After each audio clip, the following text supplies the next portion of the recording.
Hello everyone, Vijay here. Today I'm joined by Nicola, and Nicola, you are? I am the team leader for clinic managers. For clinic managers, and tell me about clinic managers.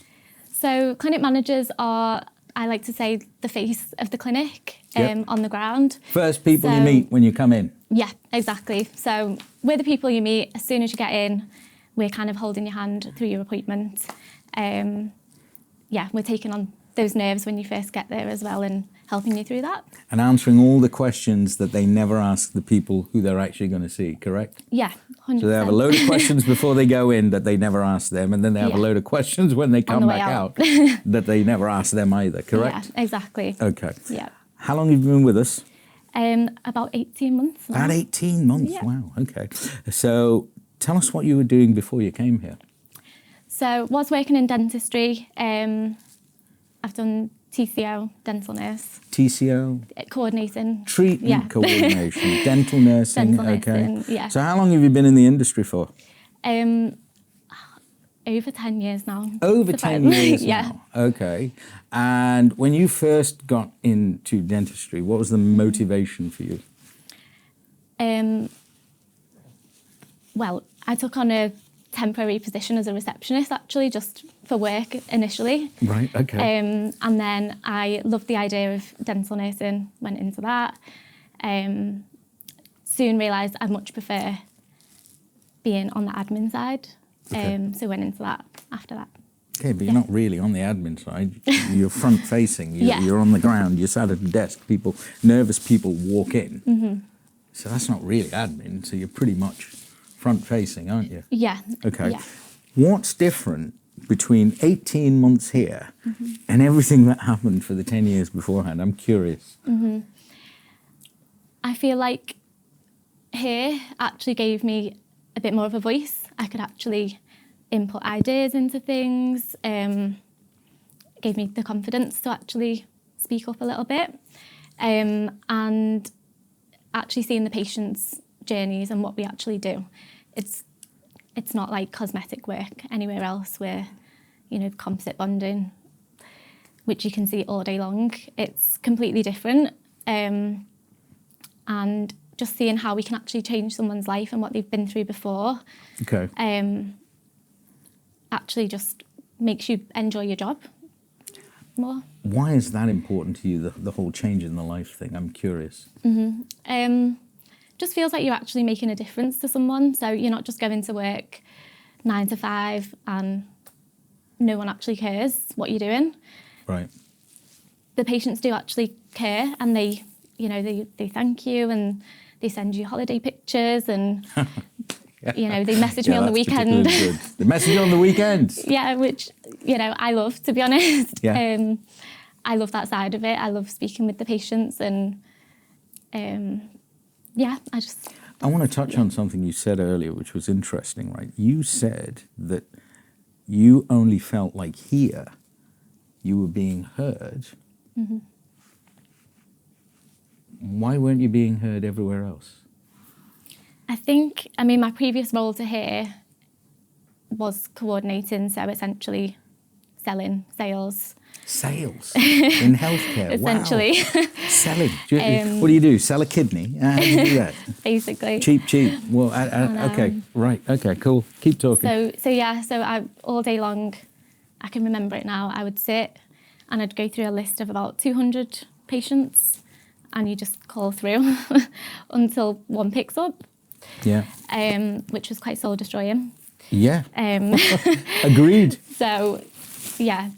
The difference from that to then here, where I'm with patients on the ground, they're crying and hugging you. And do you feel like you're selling anything here? No. No? No. 100% I never sure. have. Yeah. Never have? No. Right. I don't need to. Okay.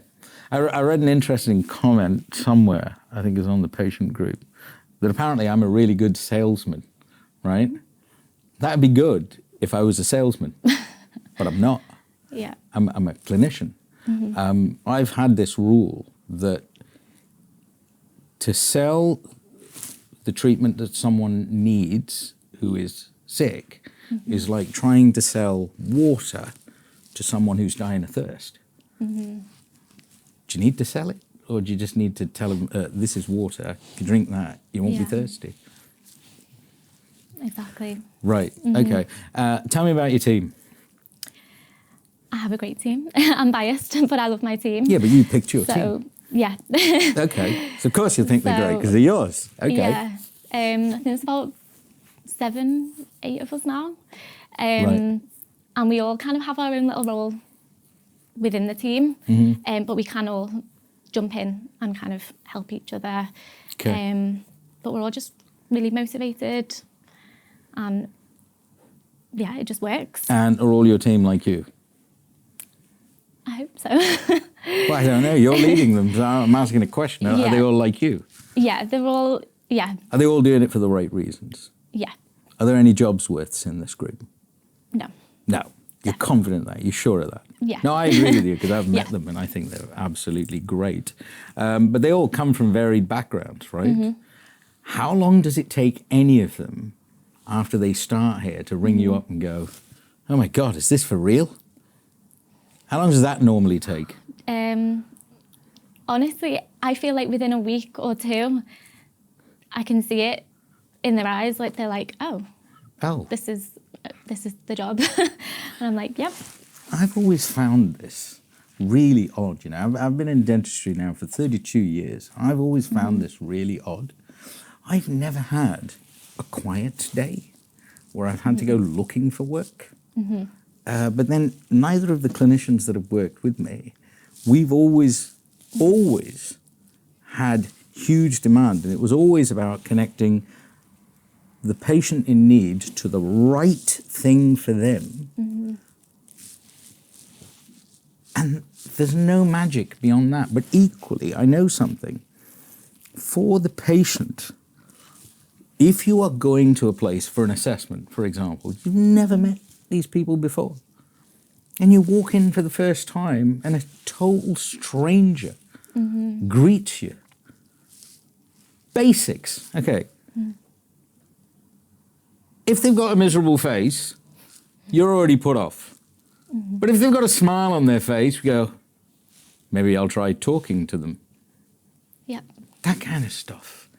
It's not rocket science. You don't need to have an MBA from Harvard to work this stuff out because patients are vulnerable. They're all a bag of nerves. Everyone. I get scared. If I have to go for a checkup with my doctor, even for a routine checkup, in my head, I'm thinking, he's going to find something. Why am I thinking that? Because I'm a human being. Because that's what human beings are. But I know how important the clinic managers are in allaying those fears. Now, from what you've seen in the 18 months you've been here, because I get accused of this a lot, how much has changed? Crazy amount. Crazy amounts.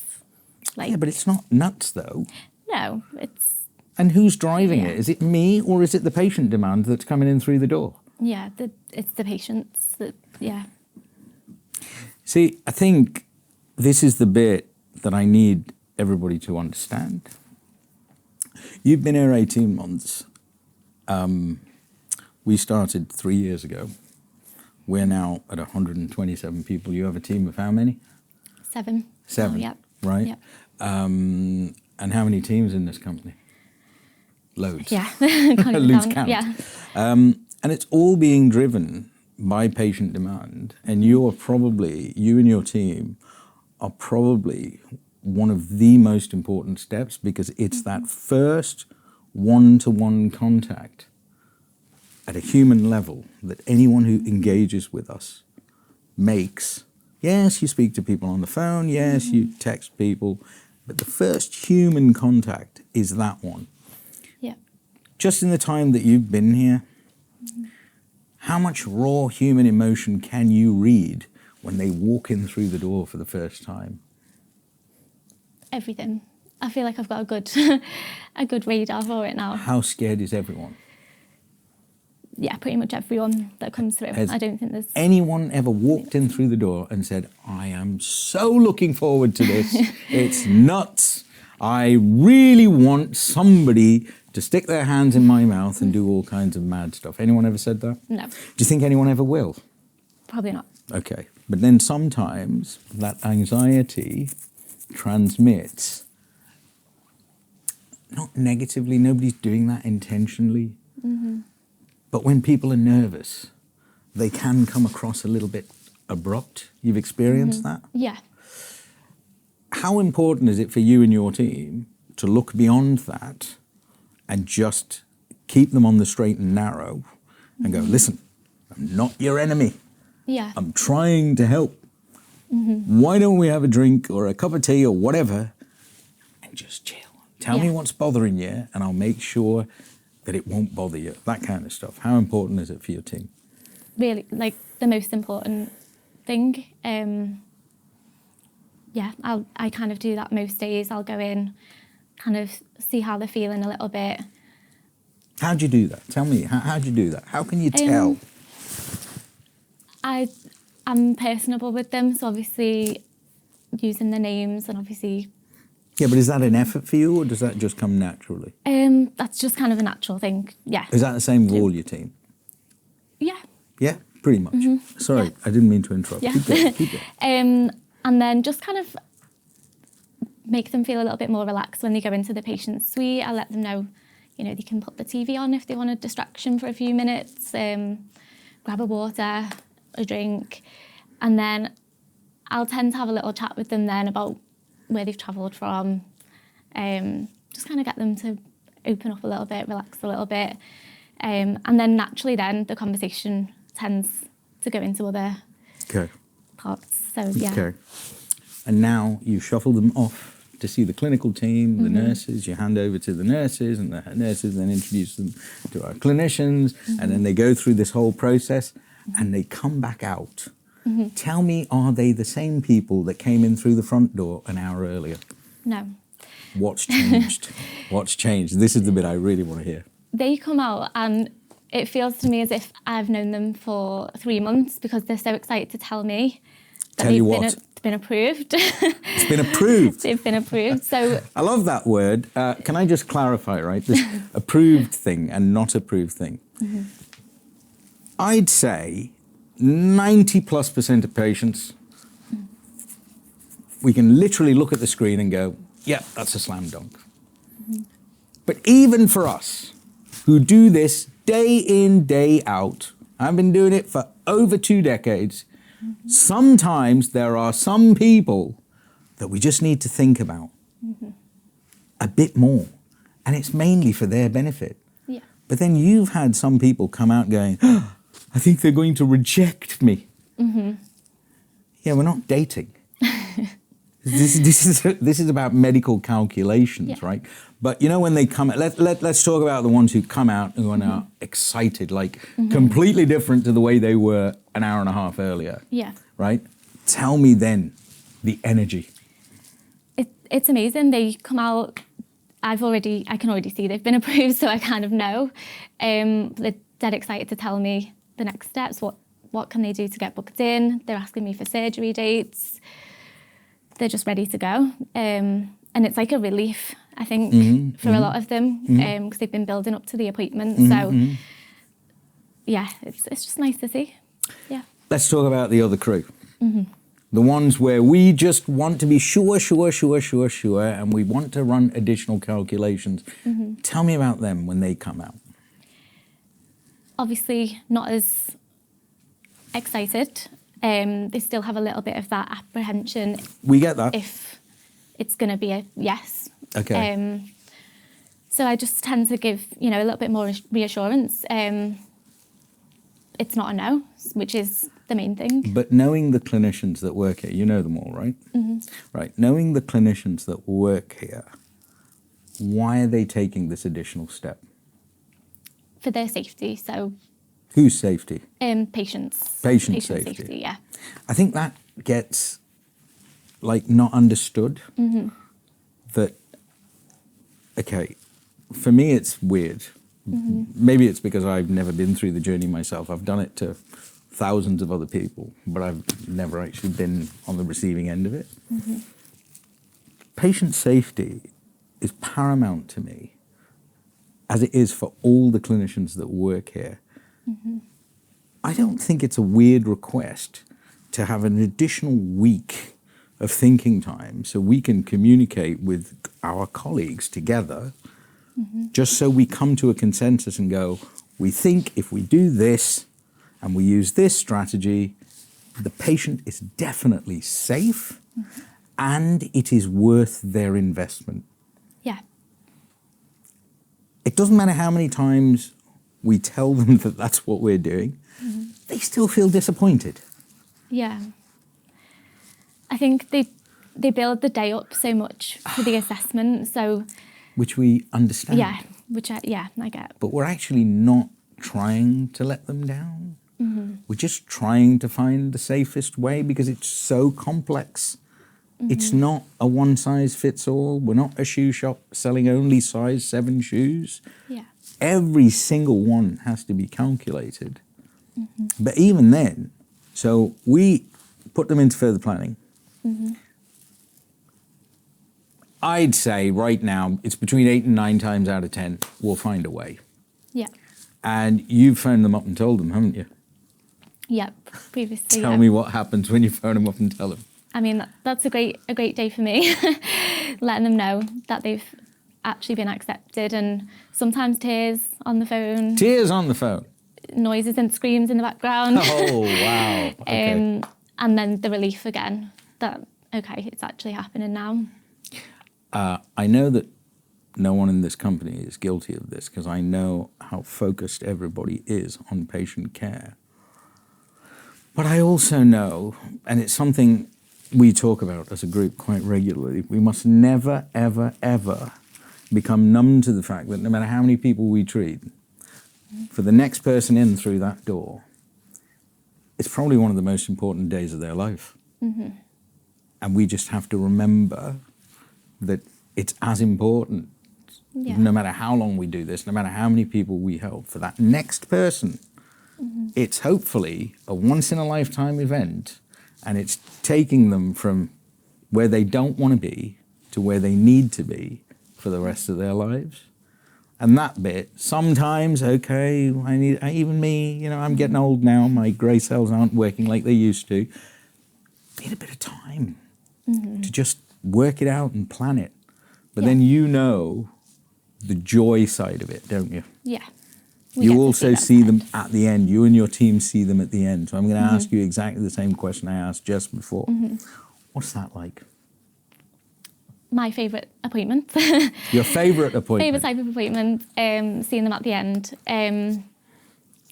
It's just like it finally comes to sort of, not an end, but, you know. It's the beginning of something new. Yeah, it feels like the start for them when they leave.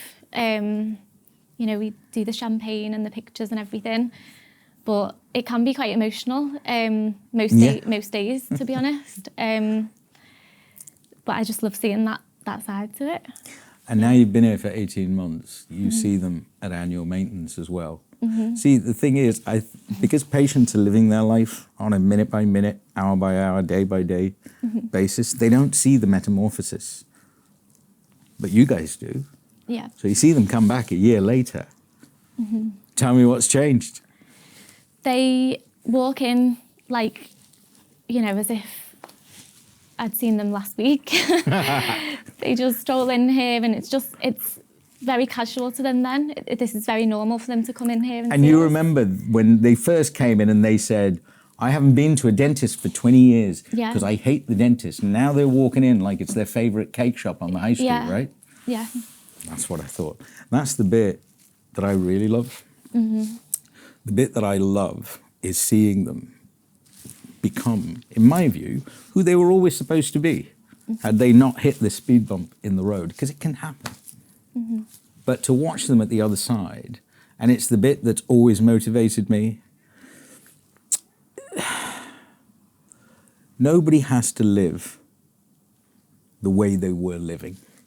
I understand the obstacles of cost and all that stuff. We work to a regulation in the country. We work to a standard. I can't compete financially with places like Turkey or somewhere else, but we can work to a clinical standard that is regulated And it works to a consensus of what is taught, and we work to best practice that we take globally. We don't just focus it on one group of people.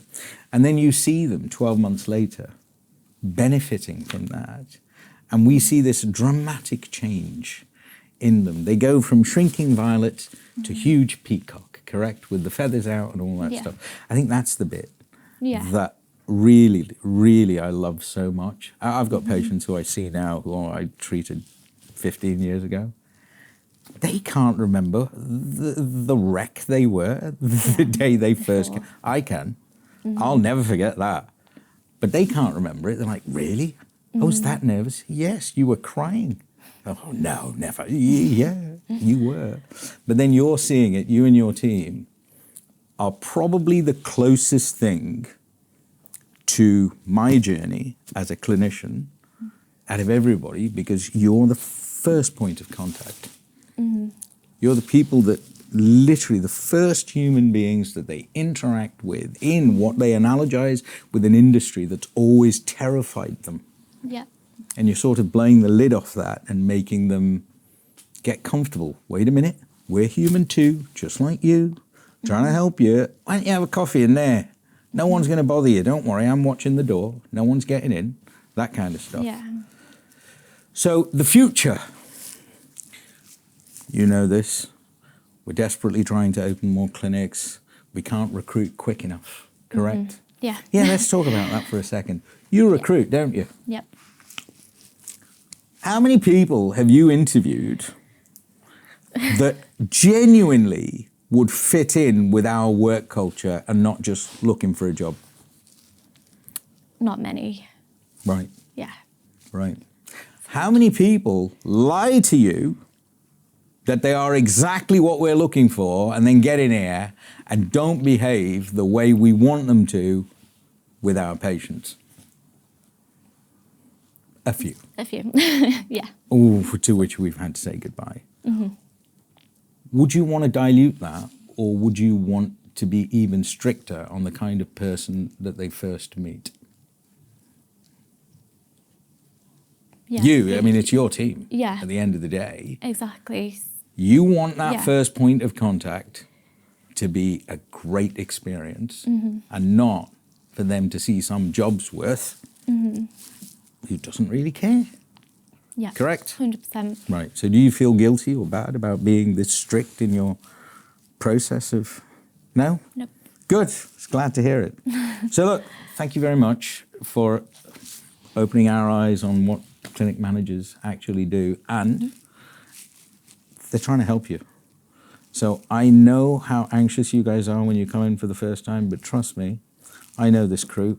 They're all really just trying to help you. So I get the anxiety, but please don't be rude to them. It really upsets me. Thank you. Thanks very much.